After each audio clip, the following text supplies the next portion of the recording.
Então é Natal. Ainda não é Natal, na verdade, mas... Grande Simone, grande jogadora de basquete da história do Brasil, né?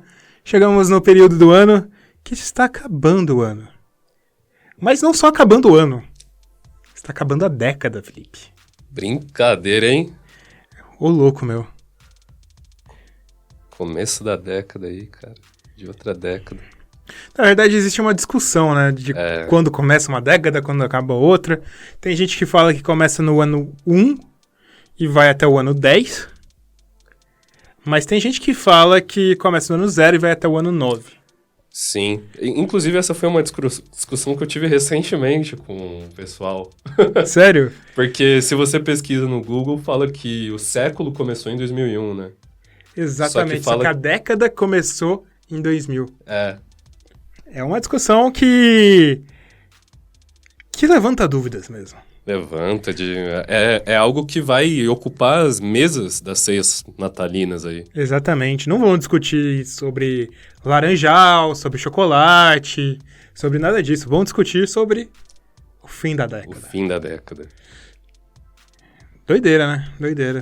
O que você estava fazendo no começo dessa década, Heitor? Caramba, o que eu tava fazendo no começo dessa década?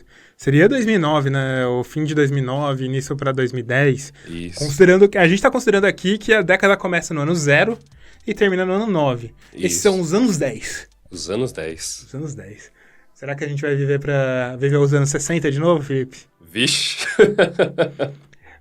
Se for eu contar os prognósticos, a gente vai ter idade pra isso, né? Eu não sei se meus hábitos regulares de saúde me permitirão. Pode ser. Bom, mas no começo da década. No começo da década eu tinha 17 anos. Olha só. Era um menor de idade. Estava no segundo ano. Estava entrando pro terceiro ano do ensino médio. Já me formar como técnico de informática. Olha só. Olha que curioso. Hoje em dia eu uso linguagem de programação para trabalhar.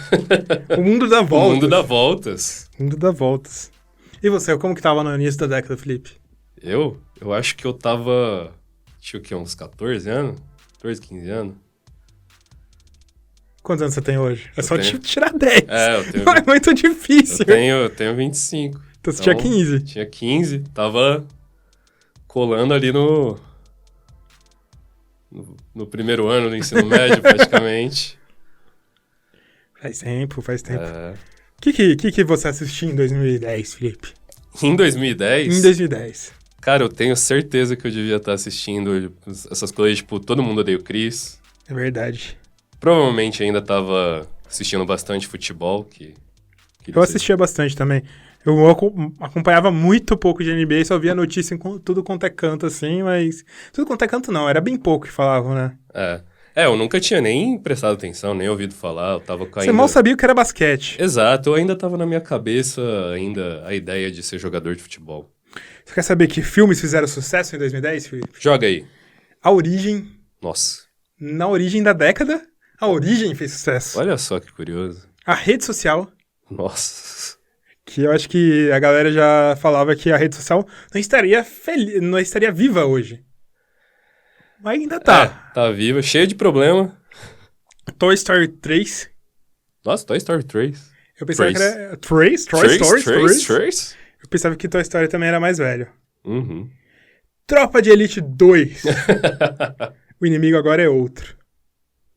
Aí tinha A Ilha do Medo. Como Treinar o Seu Dragão. Nossa. É velho, né? Eu achava que também que lançaram o quarto nesse ano, né? É verdade. É o quarto. Tinha Scott Pilgrim. O último filme do Harry Potter. Harry Potter é o último? Ou é a parte 1? Não sei. É parte 1. É parte 1 do último filme. Tinha aqui mais. Eu acho que era mais ou menos isso. Nenhum outro filme muito grande. Acho que é isso. Vamos ver de músicas. Nossa. Vamos ver o que estourava na década dos anos 10. De músicas de 2010 aqui a gente tem California Girls, da Katy Perry. Olha só. Tinha Billionaire, do Trevor McCoy. Rolling in the Deep, da Adele. Firework, da Katy Perry. Katy Perry estourando aí. Sim. Pump It Up The Kicks, do Foster the People. Foster the People. Uma música que previa como seria essa próxima década, né? Incrivelmente. A gente tinha Amo Noite e Dia, do Jorge Mateus. Deixa eu ver. Like a G6, Nossa. do Far East Movement. Meu Deus. Fugidinha, do Michel Teló. Deixa eu ver que mais. What's My Name, da Rihanna. Oh, na. Exatamente, essa mesmo. E acho que é isso. Deixa eu ver se tem mais alguma coisa interessante aqui. A gente tinha... Tá vendo aquela lua do Exalta Samba? Oh, isso daí foi um grande hino. Grande hino. E Acelera aí, abre parênteses, Noite do Bem, fecha parênteses. Da Ivete Sangalo. Grandes músicas. Mas a gente não falou até agora. O que a gente veio fazer aqui? Esse começo, essa nostalgia sobre a década de 10 é justamente para exercitar o que a gente vai falar no resto do podcast, que é as nossas eleições aí, os nossos votos. Exatamente. Para os prêmios da década. A gente veio, exatamente fazer isso. A gente veio eleger quem foi o MVP da década, quem foi o defensor do ano da década. Defensor da década, né? Não é do ano. Agora eu fiquei confuso. Eu falei coisa errada. Defensor da década, quem foi o sexto homem da década, quem foi o... Deixa eu ver quem mais que é. O jogador que mais evoluiu na década. Esse é meio estranho de dar, né? Mas a gente dá um jeito. O rookie da década. E o time ideal da década. Sei lá, o melhor time da década também? Não sei. Melhor treinador. Melhor treinador da década pode ser uma boa também. É isso, né, Felipe? É isso. Bom. É isso. Antes de mais nada, Felipe, manda seus recados pra galera ficar ligada pra próxima década. Opa! Galerinha aí que tá pensando em começar a próxima década aí na onda do podcast e tá conhecendo o Buzzer Beater, ouvindo o Buzzer Beater agora aí no seu agregador, por favor, pratique as interações que você pode fazer aí, siga, assine, se inscreva no podcast, faça tudo isso que ajuda bastante a gente. Também dê os coraçõezinhos, likes, 5 estrelas, comentários que vocês puderem. E é óbvio que se você tá ouvindo um agregador e prefere outro, vai lá no outro. A gente tá lá com certeza, a gente tá em todos os agregadores da galáxia. E também a gente tá no YouTube, para quem gosta de ouvir naquela plataforma. Então se inscreva no canal aí, aperta o sininho para receber as notificações de quando a gente publica vídeos e podcasts novos. E também, se você quiser tirar algumas dúvidas, quiser fazer algum comentário, dar sugestões, críticas, manda um e-mail pra gente em buzzerbeaterbr@gmail.com. Show de bola, show de bola. Por qual você acha que é melhor começar, Felipe? A gente tem aquela tendência a começar pelos menos relevantes, né? Talvez. Pode ser. Vamos falar então do sexto homem da década. Eu acho que é o prêmio que as pessoas menos gostam. Provavelmente. Vamos lá. Até porque... Não é nem difícil, né? Você quer eleger alguns candidatos? Vai falando alguns que você acha que é relevante. Olha, tem alguns que são imprescindíveis. Sweet Lou. Imprescindível. Jamal Crawford. Que ganhou os 3 prêmios dele de melhor sexto homem nessa década. Uhum. Vamos lá. A gente tem quem mais? Manu Ginobili. Manu Ginobili, com certeza. Que foi até boa parte da década sendo um grande sexto homem. Eric Gordon. Que, por mais que ele não tenha ganhado tantos quanto um Sweet Lou e um Jamal da vida, ele foi um elemento importante de sucesso pro Houston Rockets. Com certeza. O André Iguodala. Com certeza. Relevantíssimo falar do André Iguodala. Um MVP de final. Na final, não dá pra falar que ele era um sexto homem, mas ele foi um sexto homem em boa parte do tempo da década e foi o MVP das finais. Exato. Tem mais algum que te vem à cabeça? Não. Daria pra gente falar de James Harden? Como parte do Oklahoma City Thunder? Ele foi um sexto homem, né? Foi. Foi um sexto homem. Aí, só que eu acho que a gente tá forçando um pouquinho, talvez. Eu acho que vale a menção honrosa pelo jogador que ele virou. Sim, Eu acho que dentre os jogadores que foram sexto homens, ele foi o melhor jogador. Com certeza. Na década, mas ele não foi como sexto homem. Cara, com certeza. Eu gosto de destacar bastante o Manu Ginóbili, porque eu adoro o Manu Ginóbili. Um dos meus jogadores favoritos de toda a história. Um baita jogador, muito bom mesmo. Mas eu diria que o auge dele como sexto homem foi na década passada e não nessa. Sim. Ganhou um título, foi para 2 finais de NBA, foi para finais de conferência, foi importantíssimo. Depois desses títulos ainda teve, por exemplo, aquele lance icônico do toco em cima do Harden no último segundo do jogo, que se o Harden faz aquela cesta, o Houston ia ganhar. Sim. Teve. Ele jogou no topo até o fim. Não sei se seria meu cara escolhido. Sim, não, eu concordo. Ele é um cara que a gente sempre tem que lembrar. Por mais que ele tenha entrado já nessa década especificamente. Em outro momento, o destaque realmente dele foi nos anos 2000, tanto que o prêmio dele de sexto homem foi em 2008. Sim. Só que vale lembrar, uma coisa que eu esqueci de colocar aqui no início, esses não são necessariamente os prêmios dos jogadores que a gente acha melhor. A gente está partindo do nosso coração. Isso. Eu, por exemplo, eu posso falar que eu quero dar o prêmio pro Jeremy Lin como sexto homem da década. Eu vou estar sendo escroto? Vou. Mas a gente tá partindo muito da preferência pessoal, de como esse jogador pegou pra gente, jogadores preferidos. Certo? Certo. Absolutamente certo. Bom, a gente tem o Jamal Crawford, que, na verdade, eu não sei. Eu não consigo gostar muito da ideia do Jamal Crawford sendo relevante tanto assim na década.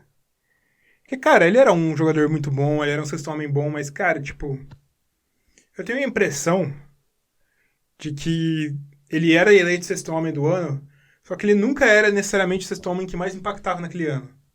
Ele tinha números muito valiosos e tal, mas ele não mudava a história do jogo naquele ano. Então, na verdade, se a gente pega aí um retrospecto do Jamal Crawford, ele é um cara que ele sempre matou bolas muito importantes em finais de jogos. Mas... A gente já viu alguns buzzer beaters, a gente viu game winners e bolas importantes. E lances icônicos também, sabe? Aquele drible icônico que ele passa a bola por trás depois de dar um crossoverzinho, tipo... Ele tem uma relevância importante, acho que até para considerar essa mudança de você ter, às vezes, um jogador que traz um volume grande de pontuação, de destaque ofensivo e não deixar esse cara necessariamente no seu time titular. Sim, mas é que eu acho que, tipo... ele não mudou a história dos times que ele estava. Com certeza. Como, por exemplo, uns caras como o André Iguodala fizeram. André Iguodala era um sexto homem, mas... podemos dizer que sem ele o Warriors não seria tão bom quanto foi.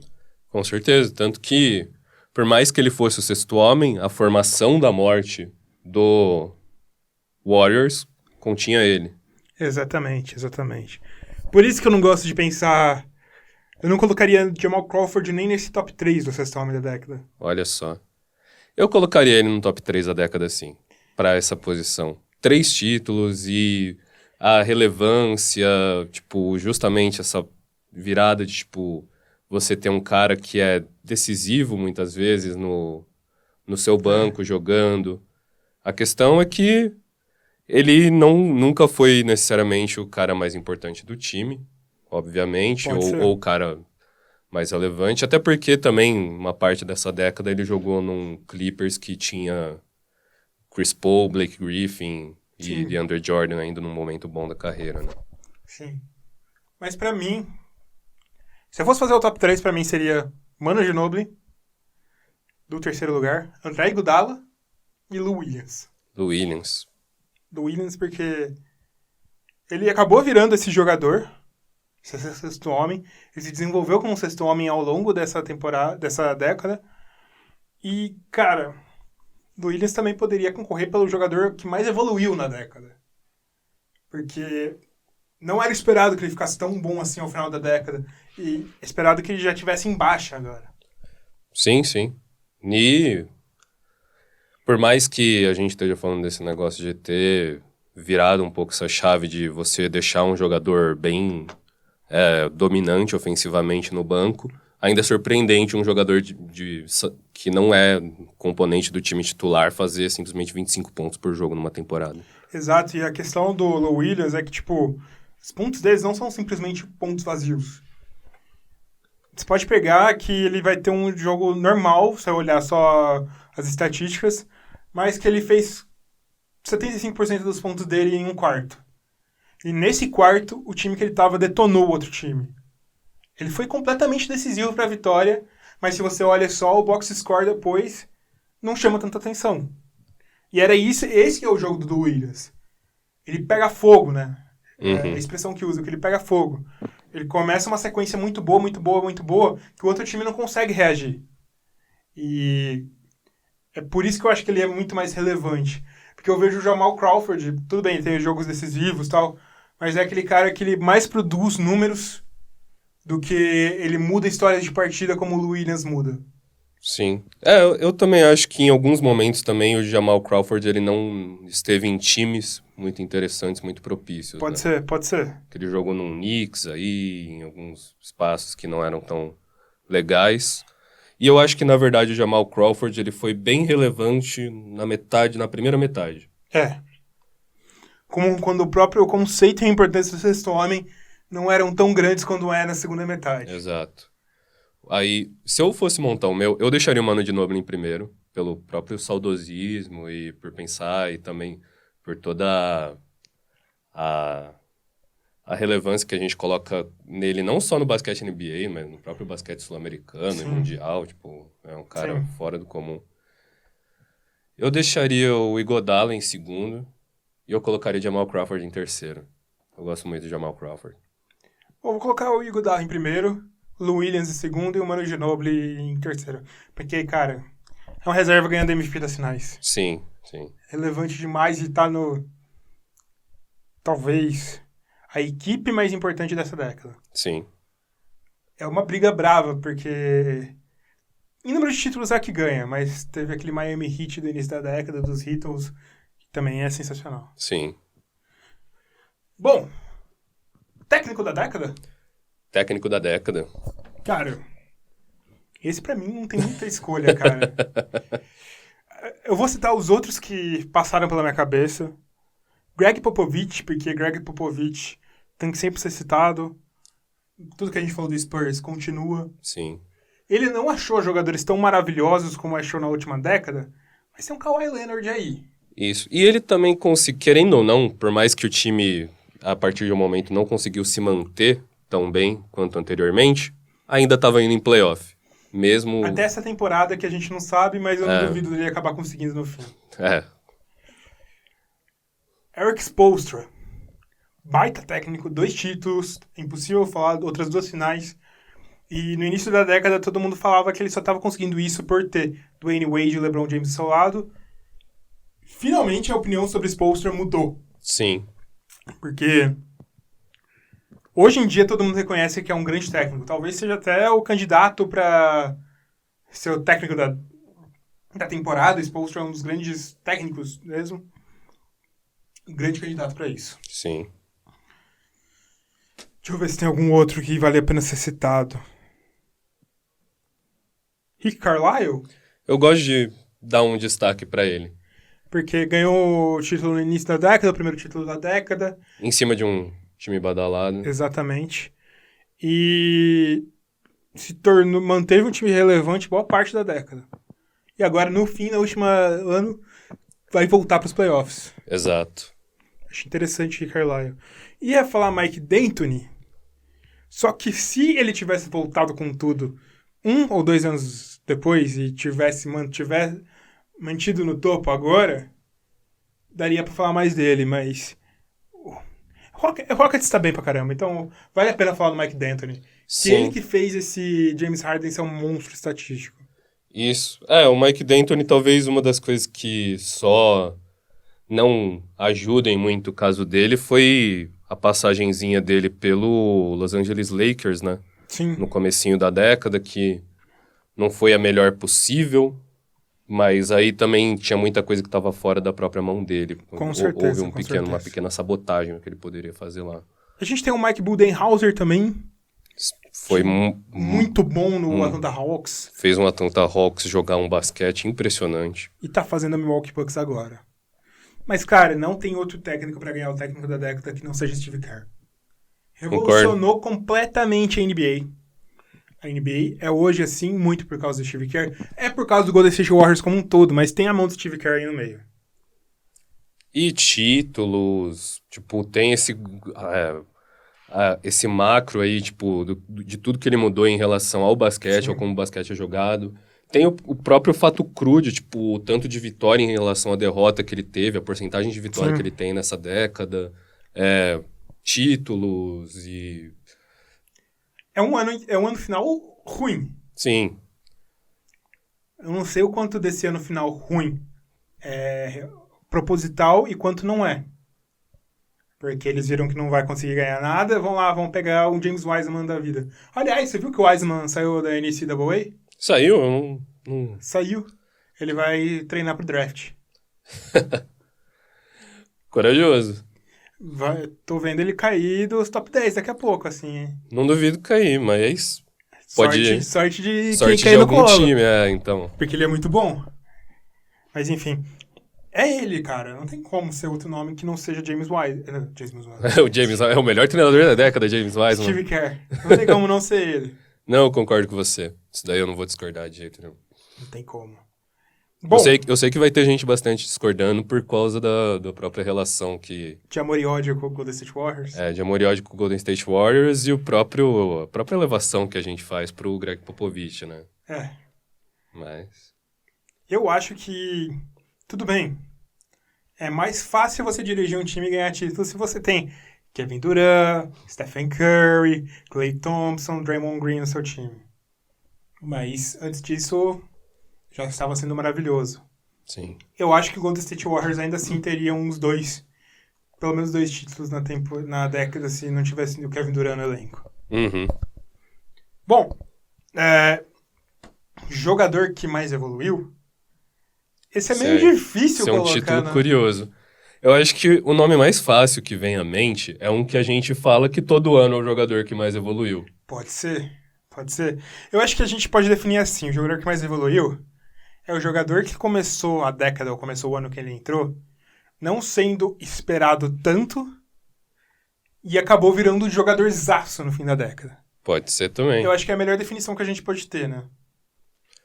Tem alguns jogadores também que não entraram no começo da década, mas entraram lá na metadinha tudo e se desenvolveram em monstros. Tem outros jogadores que entraram já um pouco antes do começo da década, mas foram se desenvolver nessa década. Sim. Tem vários casos que a gente pode falar. Mas comece falando do jogador que você é... De cara eu gosto de pensar no Antetokounmpo, cara. É um nome forte, cara. É um nome muito forte pra isso. Cada ano tá melhor, como você já tava falando. Cada ano mais absurdo, mais dominante. Tem um prêmio de jogador que mais evoluiu na década também. Que ele podia ter ganho no ano anterior, no ano seguinte, no outro ano. Podia ganhar essa temporada também. Sim. É um excelente nome. Eu não sei se é o meu, eu ainda tô pensando qual vai ser o meu. Mas eu vou falar um nome curioso que eu não sei se passou pela sua cabeça, Felipe. Diga. Goran Dragic. É justo. Porque a gente tem que pensar que o jogador que mais evoluiu não necessariamente vai ser um dos melhores. Sim. É o que teve a maior evolução. Sim. Porque um Goran Dragic da vida não era um dos melhores jogadores assim. Entrou a década muito em baixa e virou, em certo momento, foi um All-Star, virou um dos melhores armadores da liga, né? Sim. Concordo. Tem um nome que eu gosto bastante, tanto que durante um bom tempo, acho que ele ficou tipo umas 5, 6 temporadas só aumentando todas as médias dele, que foi o Jimmy Butler. Jimmy Butler é outro nome interessante que eu tinha pensado também nele. Ele é um jogador que também ninguém dava nada. Acabou ganhando um papel muito importante naquele Bulls. Quando o Rose se machuca de vez e não volta, ele vira o protagonista daquele Bulls. Sai como protagonista. E ele ainda termina a década em alta, né? Porque a imagem do Jimmy Butler melhorou muito nesse hit. Sim. Que ele tinha uma faminha de encrenqueiro. Eu tô falando que até o meu gosto por ele melhorou nesse hit. Sim, por mim também. Porque justamente por causa daquela fama de implodir vestiário, de não ser um cara bom. Ele tá parecendo completamente contrário, tá parecendo um verdadeiro líder pra essa juventude. E esses caras, tipo, parece que se dá bem. Teve uma entrevista da Slam Magazine que fizeram umas brincadeiras com ele, com o Ban e com o Tyler Erro.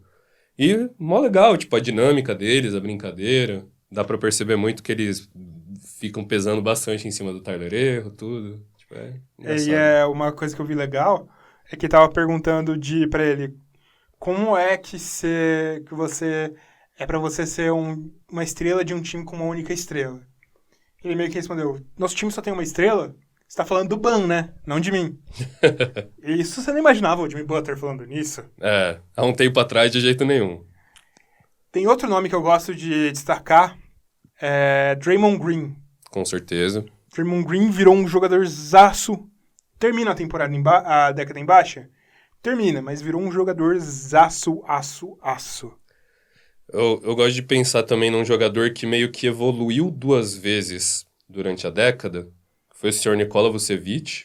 Nikola Vucevic é interessante também. Que ele teve uma crescente no começo da década, começou bem normal, tipo, sem tanta expectativa, cresceu bastante, aí caiu e voltou a crescer agora no final da década. Vucevic é um nome muito interessante pra isso. Tem os dois do Clippers, que... Na verdade, no Clippers tem um time inteiro de jogadores que evoluíram muito. Sim. Você pode começar falando do Luiz, que a gente já falou. A gente tem um Pat Beverly, que demorou para achar o espaço dele na NBA. Sim. Rodou pelo mundo, voltou, achou estritamente a sua identidade na liga, que é ser esse cão de guarda, esse cara que é um carrapato, marca doidadamente. E que provoca o adversário. Você tem o Montrezl Harrell, que também saiu do nada e virou um grande jogador. No próximo episódio ainda eu vou falar algumas coisas relacionadas ao Montrezl Harrell. Algumas palavras não tão amigáveis, mas não por culpa do Montrezl Harrell, mas por culpa do Clippers.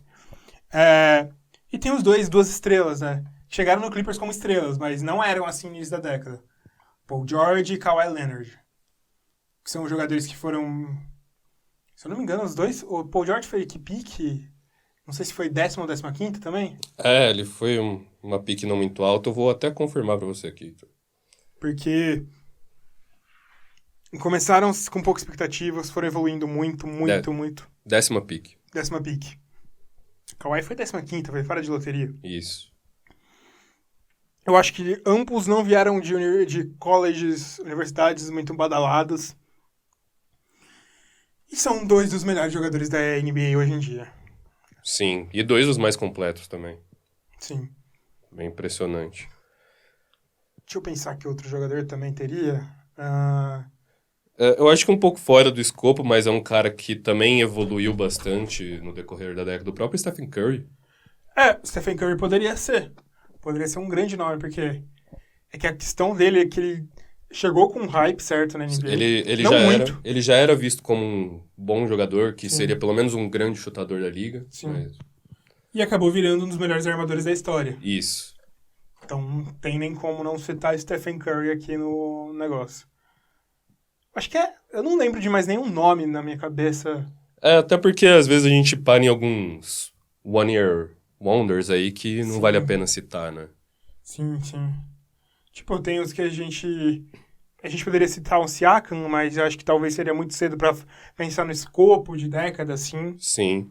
A gente poderia citar um Tobias Harris, que virou um jogador relevante após ter sido trocado atrás de troca atrás de troca.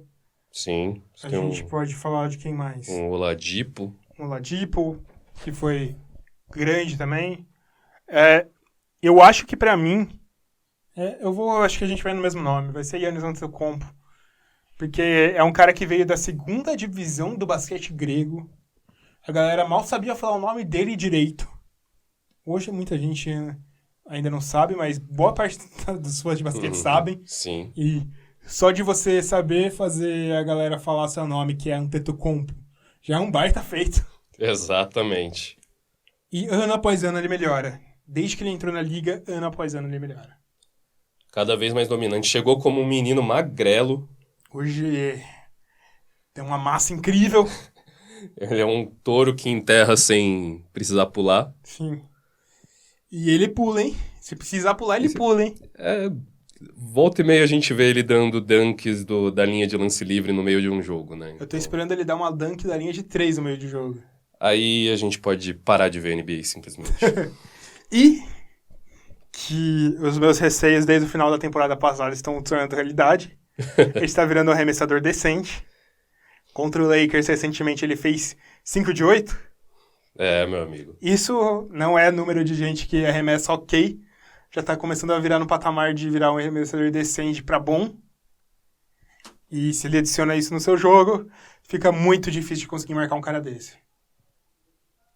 Aliás, eu vi recentemente um vídeo de um canal chama Thinking Basketball, falando da nova tendência da NBA, que a gente tá achando que, na verdade, a NBA é feita de power duels, mas a NBA está se tornando cada vez mais uma liga de times com uma única estrela dominante, que é o caso do Giannis, que são jogadores que, através de playmaking, uma soma de playmaking e scoring, dominam a maior parte das ações do time.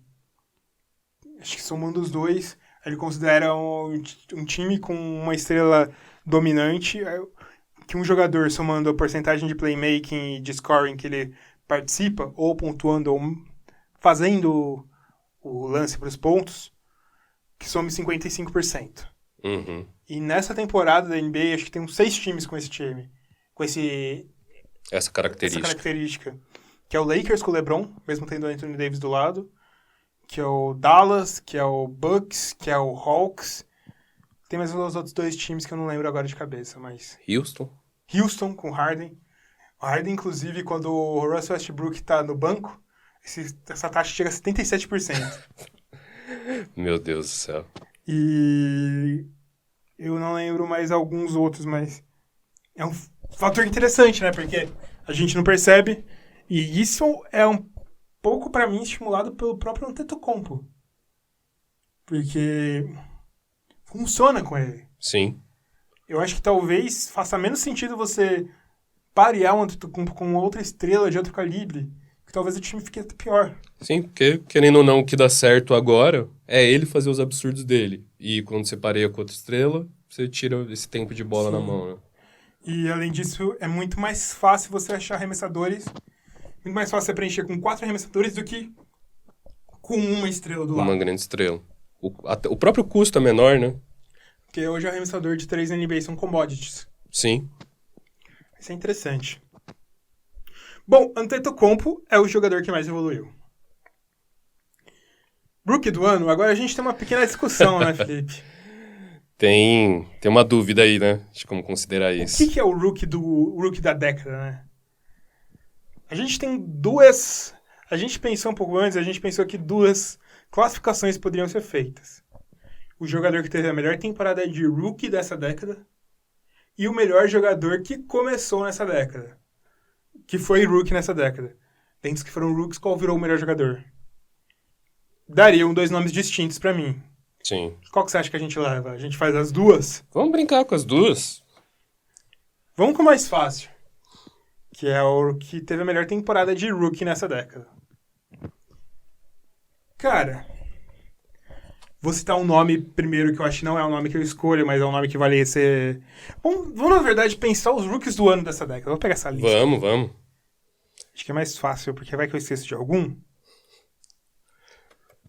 Eu já sei qual que é o pior rookie do ano dessa década. Ô, louco. Não que ele seja ruim, mas que foi uma temporada não muito memorável. Que é a do Malcolm Brogdon. Sim. Que... Foi um ano sem muito destaque nos Era pra rookies. ser o Embiid, né? É. Mas o Embiid não jogou muitos jogos pra merecer. Bom, o primeiro rookie nessa década foi o Tyreke Evans, em 10. Segundo foi o Blake Griffin, em 11. Terceiro foi o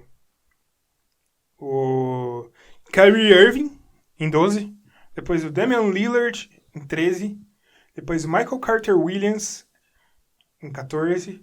Depois o Andrew Wiggins, em 15. Depois teve o Karl Anthony Towns, em 16. Depois teve o Brogdon, que é o que a gente falou, em 17. Depois teve o Ben Simmons, em 18. Depois teve o Luka Doncic, em 2019. Cara, vou destacar algumas temporadas que valem a pena ser destacadas. Michael Carter Williams teve uma temporada muito absurda. Sim. Foi a única temporada absurda dele de carreira. Sim. Tanto que na primeira temporada dele, acho que num dos primeiros jogos, ele quase foi, fez um quadruplo, né? Não chegou nem a fazer um triplo-duplo, mas chegou perto do quadruplo-duplo. Só que, se a gente para analisar depois, tudo isso foi uma situação de contexto. Ele era o único jogador que fazia alguma coisa naquele time. Então, tudo ia pra ele. Sim. Então, ele tinha números absurdos por isso. A gente teve uma temporada também do próprio Tyreke Evans, foi muito bem nessa primeira temporada. Foi. Brilhantemente bem. A gente tem o Blake Griffin, que foi All-Star logo na primeira temporada. Ele briga muito forte pra esse prêmio de rookie da década dessa forma que a gente tava colocando. O Andrew Wiggins foi bem, o Towns foi bem, o Simmons foi bem. Mas eu acho que... vamos odiar a gente, né? A melhor temporada de rookie da década pra mim foi do Luka Doncic. É uma discussão. Eu tenho dúvida até hoje disso, cara. Eu tenho dúvida até hoje, porque, pra mim, ou é ele ou é Blake Griffin. Ou é Blake Griffin. E, querendo ou não, o Blake Griffin foi um fenômeno também gigantesco quando ele foi o rookie do ano. Fenômeno de outras formas, né? Porque ele era muito atlético. Sim. Fazia muita coisa. Cara que, durante o ano de rookie dele, começou a vir muita mídia, né? Exatamente. Só pra lembrar a galera da temporada de rookie do Blake Griffin. Ele teve 22,5 pontos, 8,8, 12,1 rebotes, na verdade. Incrivelmente, é o maior número da carreira dele de rebotes. E foi basicamente isso. Os outros não foram stats tão relevantes. Mas ele foi muito bem. Sim. Luka Doncic também foi maravilhosamente bem. Luka Doncic, pra mim, que é o melhor jogador abaixo de 20 anos da história da NBA. É isso, não é? Quem é contra isso tá errado pra mim. Brincadeira. Cara, é que o que pesa pra mim é o fato do Doncic, até certa parte da temporada, tá levando o Dallas pra longe, pro playoff. Quando o Dallas acreditava em tentar, que valia a pena tentar, ele tava levando o Dallas pro playoff. Tava. Tava naquela briga ativa lá pelas últimas seeds lá. Sim. Por isso que eu daria nele. Tá com raiva, Heitor? Por isso que eu levaria ele como rookie da década. Melhor temporada de rookie da década. Não vamos falar rookie da década porque eu acho que não é isso. Sim. Não. Eu acho que eu daria pro Doncic também. Não sei o quanto disso tá atrelado ao fato de eu gostar muito dele, em vários níveis, não só como jogador, mas como personagem, como um todo. Exatamente. Como uma entidadezinha aí que virou um hype nosso. Mas, eu ficaria com o Doncic mesmo, mas também mantendo todas as minhas dúvidas ainda sobre se deveria dar pra Blake Griffin isso daí. Exato. Eu fico com dúvida também. Eu entendo a dúvida e compartilho dela. Mas, agora o outro prêmio é mais difícil. Jogadores que foram rookies nessa década. Qual é o melhor? Na verdade, pra mim não é difícil. Mas exalta uma discussão. Quer começar falando? De jogadores que foram rookies nessa década que você destaca? O ano do Tyreke Evans foi 2009-10? Considera o rookie na década. Em 9-10 tinha uma galera. Quer que eu pegue? Vamos ver o draft de 9-10. Vou lembrando também, tem o próprio Antetokounmpo. Sim. Que é um grande nome. Tem o próprio Kawhi Leonard, que é um grande nome. Sim. E eu sempre vou defender o Kawhi Leonard porque ele decidiu ir pro meu time.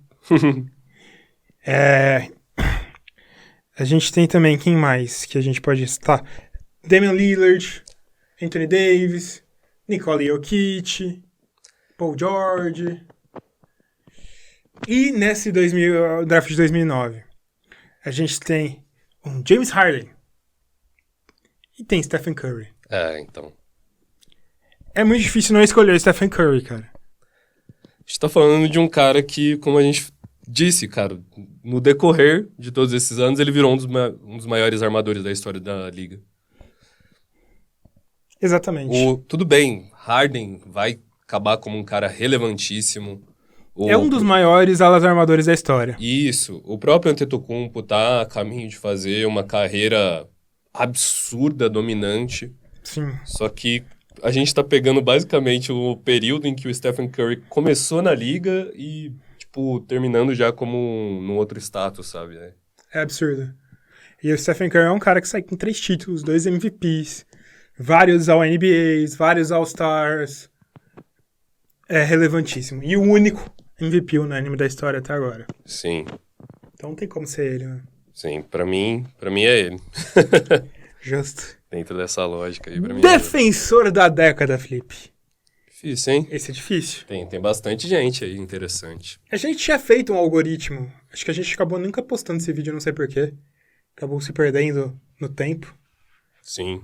Melhor defensor da década. Que tinha sido o Rudy Gobert, pelo nosso algoritmo. Eu não votar. Eu acho ele relevante, mas eu não votaria no Rudy Gobert. Sim, concordo. Era o Rudy Gobert e o Dwight Howard também. Não votaria no Dwight Howard também. Pra mim, tem 2 nomes que se destacam mais do que esses dois. Que é o Kawhi Leonard e o Draymond Green. Esses foram os melhores defensores da década pra mim. Concordo plenamente. E os dois as suas maneiras diferentes, né? O Draymond Green, um all-around defensor. Ele consegue defender qualquer tipo de jogador com o mínimo de competência possível. Em qualquer canto da quadra ele consegue. Ele, pra mim, é a cara do jogador que tem que ser um defensor hoje em dia. Porque você não pode ser um defensor de poste mais, apenas. Você não pode ser apenas um defensor de perímetro. Ele faz os dois bem. E muito bem, na verdade. Sim. O que eu tenho impressão do Draymond Green é que depois de que se construiu essa imagem sobre ele, talvez nas últimas 2 temporadas por aí, 2, 3 talvez, ele deixou um pouquinho esse lado da defesa dele mais relaxado. Parece que ele não tá mais tão incisivo na maneira com que ele fazia antes. Pode ser. Porque antes ele sempre foi... E além de tudo isso, além de ser um cara bem all-around, pra mim ele sempre foi um cara genial no sentido de posicionamento defensivo como líder. Porque ele era o cara que gritava e arrumava a defesa do time. Ele era que apontava pra onde cada jogador tinha que ir. Sim. Ele que sempre era o cara que ia fazer o help defense, ou seja, ajudar o outro jogador a marcar. Sim. Então... Tanto que é por isso que a gente sempre considerou o Draymond Green um dos melhores jogadores dessa década de longe. Sim. Então... Mas eu gosto também da ideia do Kawhi Leonard, porque eu acho que nunca teve na história... Nunca na história, talvez eu esteja exagerando, mas... Talvez ele seja o melhor defensor de perímetro da história. Talvez. Obviamente que a gente não consegue comparar tanto com os anos 90, com um cara como um Scottie Pippen.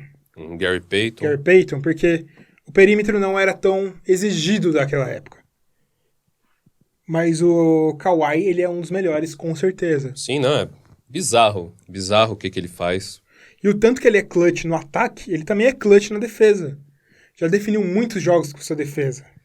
E você vê que tem uma parte dele que assim, defesa é aquele negócio que eu sempre falo que a maior parte da defesa é treinamento, cara.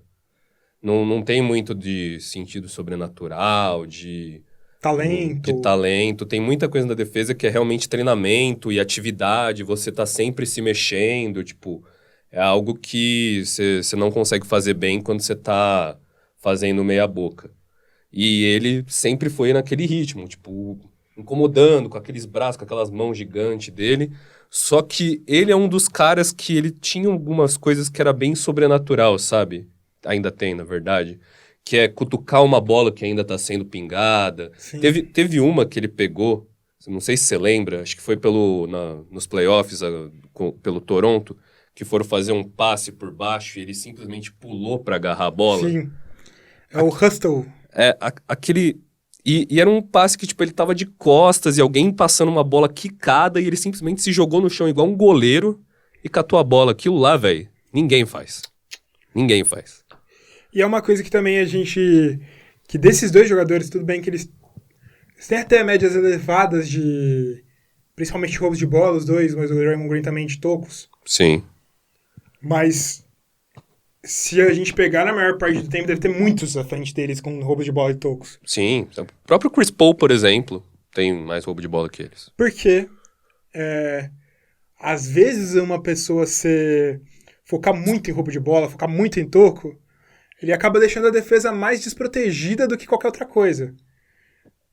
Que até que falam da defesa do Utah Jazz, porque a defesa do Utah Jazz é tão boa. Apesar do Rudy Gobert, tem bastante toco também. Que é muito melhor, às vezes, você não dar um toco, ou não tentar dar um toco, ou não tentar dar um roubo de bola, e só proteger e atrapalhar o chute não entrar por causa da sua proteção, do que se você simplesmente sair da sua posição e tentar interceptar um passo, tentar dar um toco de um jogador que está sendo marcado por outro jogador. Que isso que muitos jogadores fazem na hora de roubar a bola. Acho que o Allen Iverson fazia muito disso. Sim, na verdade esse é um dos fundamentos da defesa do Jokic. A única coisa que ele faz bem é sair da posição dele para roubar uma bola, interceptar uma linha de passe. O que necessariamente muitas vezes dá errado, porque aí fica o jogador... Exatamente, porque muitas vezes quando você faz isso, o basquete deixa de ser 5 contra 5 e vira 5 contra 4. Sim. E você acaba tomando. Só que quando você vai lá e bate no olho no box score, tá lá, o cara teve 4 roubos de bola. Porra, defendeu pra caralho. Mas e aqueles 3, 4 que ele deixou passar e fizeram cesta? Então não meça... É importante olhar pra roubo de bola, pra toco. Mas ele conta uma parte muito pequena da história. Com certeza, ele conta quase nada, na verdade. Tipo, tanto que... Por exemplo, um toco em que você dá no jogador que você tá marcando. Isso é um toco maravilhoso.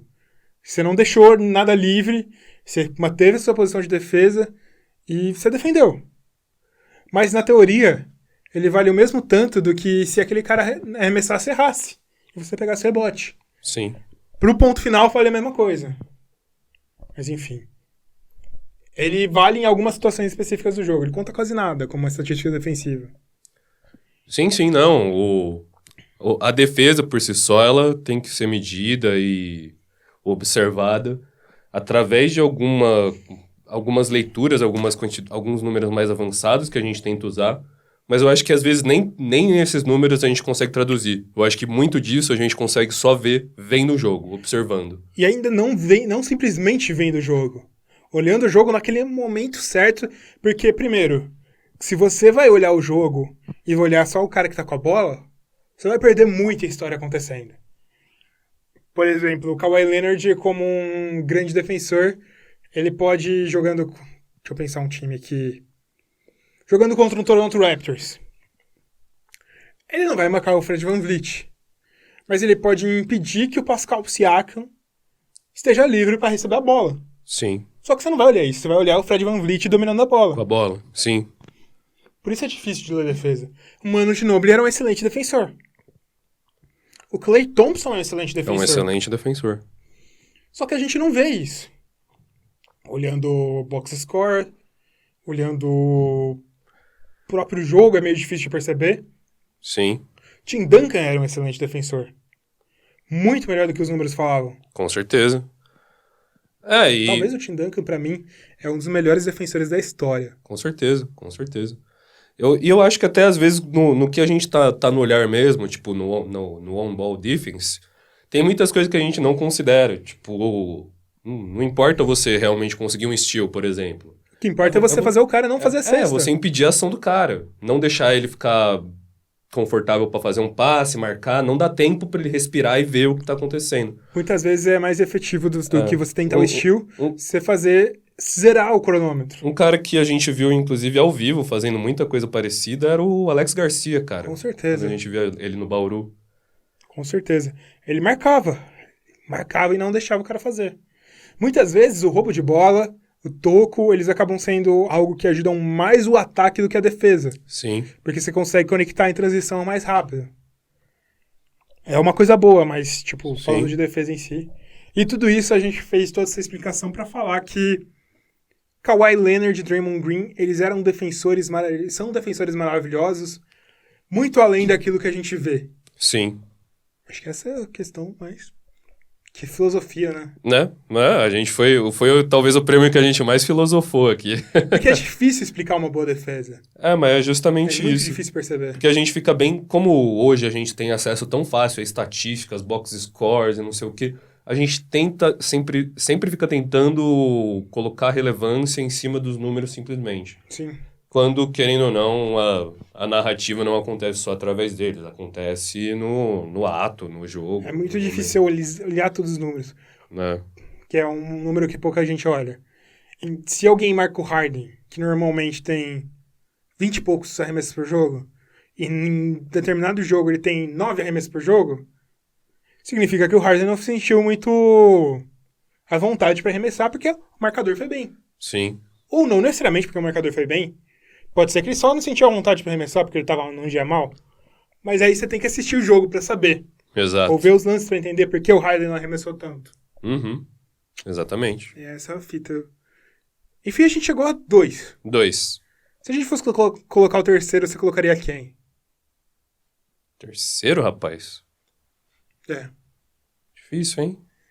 Eu fico numa dúvida entre o próprio Dwight Howard, o próprio Rudy Gobert, e talvez até o Tim Duncan, que jogou uma boa parte da década. Não sei se eu colocaria o Tim Duncan. Ele tem o valor Tim Duncan, mas a gente tem mais tempo de observação sobre esses outros caras, né? Durante a década. Cara, eu gosto do Gobert, viu? Eu também gosto do Gobert. E o Gobert representa toda a defesa do Utah Jazz, que é maravilhosa. Sim. A gente tem também, em teoria, Giannis Antetokounmpo, que poderia entrar nessa seleção. É verdade. É verdade. A gente tem alguns caras aí também que foram um pouquinho melhores até na década passada. A gente tem um Tony Allen. Tony Allen. O próprio Patrick Beverley. Pat Beverley. Rajon Rondo. Sim. Mas vamos de Gobert mesmo. E entre os dois, quem que você seleciona? Eu tenho sempre aquela ponta, aquele fundinho que vai me falar para se for para escolher algo por preferência, nunca vai me fazer escolher o Draymond Green, apesar de respeitar e entender que ele é um jogador importantíssimo. Tem aquele meu lado lá que lembra dele não só como um jogador ativo, mas algumas vezes sujo. Justo. Então eu vou de Kawhi Leonard. Eu vou de Draymond Green só pra o Draymond Green também ter uma seleção. Que ele merece. Sim, que ele fez nessa década. Bom, vamos de... Acho que é melhor, antes de selecionar a seleção da década, que eu acho que essa seleção da década vai ser muito mais por preferência do que qualquer outra coisa. Sim, sim. E é o mais divertido. MVP da década. MVP da década. Cara, pra mim tem 3 nomes muito claros, que é o top 3. Que é, obviamente, Kevin Durant. Foi um jogador gigante nessa década. Gigante. Tem muitas polêmicas, como a ida dele pro Golden State Warriors, que eu acho que é uma polêmica besta pra caralho, mas Sim. é uma polêmica. Mas ele tem 2 títulos, 2 MVPs das finais, uma final, um MVP. É gigante, gigante. E é, sem sombra de dúvidas, um dos melhores small forwards da história. Com certeza, com certeza. A gente tem Stephen Curry, por tudo que a gente falou. Revolução feita pela forma de jogar. 2 MVPs, um MVP unânime, 2 MVPs seguidos, 3 títulos, vários All-Stars, vários recordes quebrados. E tem o LeBron James. Sim. Que tem 3 títulos, podendo ter 4. Né? Torcendo pra não ter 4. Por 2 times diferentes. 8 finais de NBA. Cara, é 8 finais de NBA. É muita coisa isso. E... é muita coisa isso. E é o principal nome do basquete nessa década. Sem sombra de dúvidas. Com certeza. E você, Felipe, o que você acha? Uma escolha difícil, né? Quer escolher o terceiro colocado? Acho que é menos difícil escolher o terceiro colocado do que o primeiro. Meu terceiro seria o Kevin Durant. Acho que eu também iria com o Kevin Durant. Eu acho o Kevin Durant mais jogador do que, por exemplo, Stephen Curry. Mas eu acho que ele não foi maior nessa década. Sim, concordo. Pra mim, Kevin Durant em terceiro. E aí entra uma discussão que muita gente vai reclamar que não deveria ser uma discussão, né? Mas, cara, pra mim, eu sou LeBronzete. Cara, é que eu acho que a questão é... Nos momentos mais altos do Stephen Curry, o LeBron James foi o segundo. Sim. Nos momentos mais altos de LeBron James, Stephen Curry não foi o segundo. Sim, tem essa. E também, às vezes, é muito fácil a gente lembrar da relevância do Stephen Curry porque tá um pouco mais próxima, né? Mais recente. Isso. E também pelo fato de quando o LeBron James conseguiu seus títulos lá de início pelo Miami Heat, ele tava naquela posição enorme de vilão, né? Exatamente.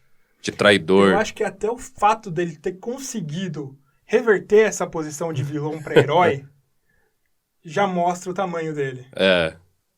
Ele conseguiu um título de redenção. Ele trouxe um título para Cleveland. É absurdo. Absurdo. É. Concordo. Eu acho que eu não sei quem... Eu ficaria também para mim. LeBron, Curry e Durant.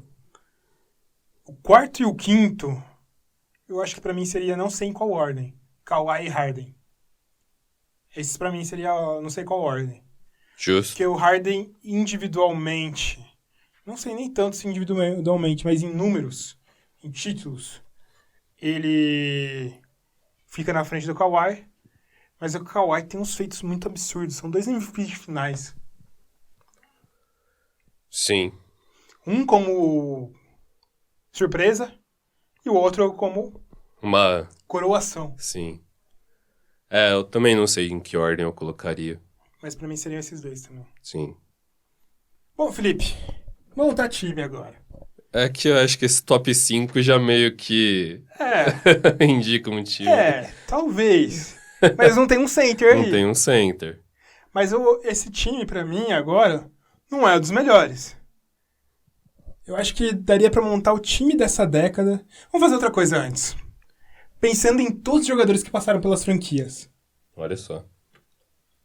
Qual seria o 5 melhor? Suponha que o Oklahoma City Thunder tivesse todos os jogadores que passaram pela franquia. Qual teria o 5 ideal dessa década? Vixe. Difícil, hein? Difícil. Não sei se vale a pena discutir isso. Eu acho que eu dei a entender qual que eu ia escolher, né? Talvez seria o OKC mesmo. Só que tem também o Miami Heat, que adicionou o Jimmy Butler agora no fim, tinha o Goran Dragic. A gente podia falar do Golden State Warriors, obviamente. E acho que é só também, né? Você tem um Lakers? Tem o Lakers. Tem o Rockets. O Lakers não tem muito, né? Tinha Kobe ainda, né? Tinha Kobe Gasol, é verdade. É. O próprio Clippers. Que o Clippers seria, sei lá, Chris Paul, Kawhi Leonard, Paul George, Blake Griffin e DeAndre Jordan. É outra escolha boa. Sim. Não vou escolher não. Vamos montar o time. Vamos. Agora pode ser os jogadores que você mais gostou de ver jogar na década. Olha só. Preferidos. Preferidos? Não importa o quê. Aqui, se eu pensar só pela preferência, eu vou incluir o pivôzinho do meu time no... Pode incluir. Pode incluir. Você não precisa ser justo agora, Felipe. Agora é o momento que o coração fala. O coração bate mais alto do Coração. que Você vai colocar o Jeremy Lin de armador, né? Nossa, não tinha pensado nisso, Felipe. Não tinha pensado nisso, mas tô cogitando. Quais seriam os seus 2 guards, Felipe? Caraca. Pensando na década agora, se teve algum momento em que eu gostava mais de alguém, muito mais de alguém. Porque eu fico muito tentado a colocar os jogadores que a gente citou agora, sabe? Rapaz. Olha, se for o jogador que você mais gosta, pode colocar. É que não necessariamente são os jogadores que eu mais gosto, né? Mas... Putz, cara. Eu vou deixar o Stephen Curry. Meu conceito com ele melhorou muito durante um tempo. Olha E só. também o cara que eu colocaria em primeiro, o conceito com ele caiu bastante durante o tempo, que foi o Chris Paul. Justo. Tá bem esse ano, né? Tá. Incrivelmente bem. Voltou, né? Voltou. O começo da temporada Foi horrível. arrastando, jogando de calça jeans. Shooting guard, cara, shooting guard eu não consigo deixar o James Harden de fora, cara. Beleza. Eu acho que... Não, eu vou colocar Stephen Curry, com certeza eu coloco Stephen Curry. Jeremy Lin vai ficar no meu banco. Depois a gente monta um banco assim. Seu sexto homem. E o... Caralho. Tem o Manu. Eu não sei se vai ser o Manu ou se vai ser o Doncic. Doncic, justo. Vou colocar o Manu. Manu. Doncic ainda não chegou nesse nível.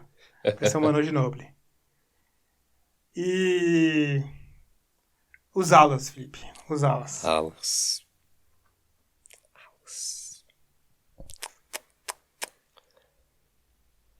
Rapaz. O duro é pensar em alguém que não tá na atividade mais às vezes, aí eu posso estar esquecendo de gente que eu gosto. Tipo um Wade. Então. Você podia ter colocado o Wade Poderia. como na 2. Eu gosto muito dele também. Mas eu vou ficar com o Harden, eu gosto bastante do Harden. Rapaz. Alas.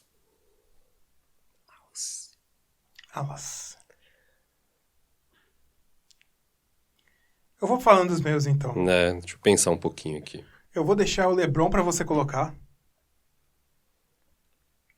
Vamos fazer diferente. Vamos apagar isso aqui que a gente fez, Felipe. E vamos fazer um draft.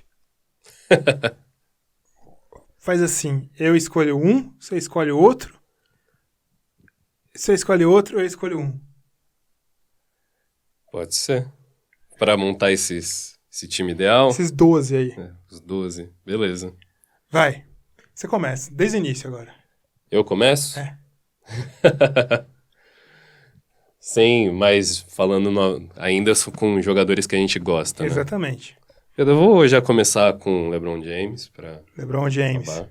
Só que tem que montar 2 guards, 2 forwards Sim. e um center. LeBron James é o nosso forward aí. Eu vou pegar Stephen Curry. Stephen Curry. Beleza. E eu seleciono o Kawhi Leonard como a segunda escolha. Boa. Então...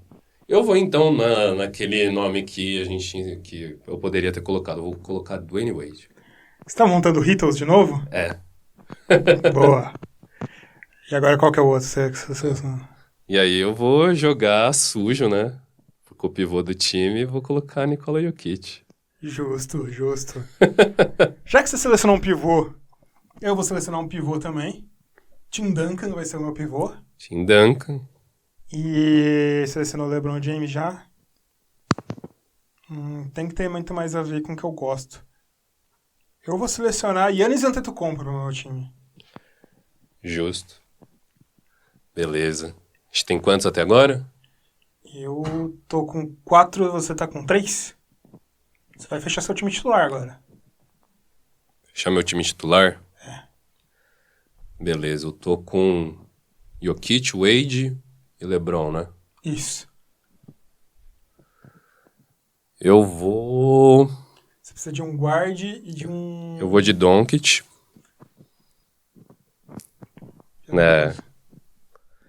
Deixa eu roubar esse jogador de você. E agora me falta um forward, né? Um forward. Rapaz, que difícil. Forward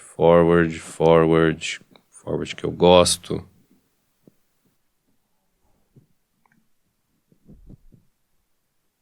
Tem um muito bom livre aí, não sei se você gosta dele. Eu vou ser um pouco ousado. Vou escolher Kevin Garnett. Caramba! Isso foi ousadia. Foi bem ousado mesmo. Bom, eu vou de Manu Ginobili pra completar meu time titular, porque obviamente é o que eu tinha escolhido. E o meu primeiro reserva, a gente vai fechar os 12, os 5 ou 7 reservas, que é um All-Star, né? Sim. O meu primeiro reserva vai ser Kevin Durant, né? Porque eu quero que o meu sexto homem seja bom. Boa, boa. Agora pode usar à vontade. Agora a gente vai só causar, né? Só causar. Só causar. Deixa eu pensar. Eu vou escolher um power forward center aí que merece receber mais aplausos do que recebe normalmente. LaMarcus Aldridge. Justo. Justo. E porque eu sempre era selecionado pelo Portland no 2K 2012 lá e...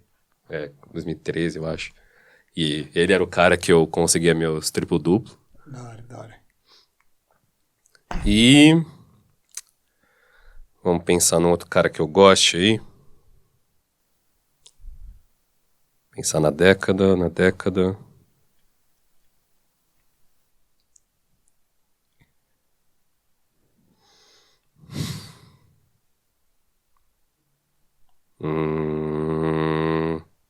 Vou pegar o Klay Thompson.